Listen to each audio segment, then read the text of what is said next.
वसई पश्चिमेच्या 100 फुटी रोडवरील टेम्पो स्टँडच्या मागे भरदिवसा खुलेआम मद्यपान सुरू असल्याचे या व्हिडिओतून दिसून येत आहे। काही जण दारूच्या बाटल्या आणि चकण्यासह निवांत मद्यपान करत असल्याचे स्पष्टपणे दिसत आहे।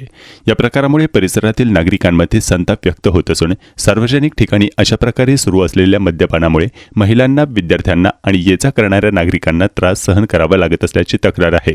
या ठिकाणी खुलेआम दारू पिण्याचे प्रकार नेहमीच घडतात का? टेम्पो स्टँडच्या मागे दारूचा अड्डा सुरू आहे का? असा सवाल आता उपस्थित होतोय। हा व्हिडिओ समोर आल्यानंतर संबंधित पोलीस प्रशासन आणि स्थानिक प्रशासन या प्रकाराची दखल घेऊन कारवाई करणार का, याकडे नागरिकांचे लक्ष लागले आहे।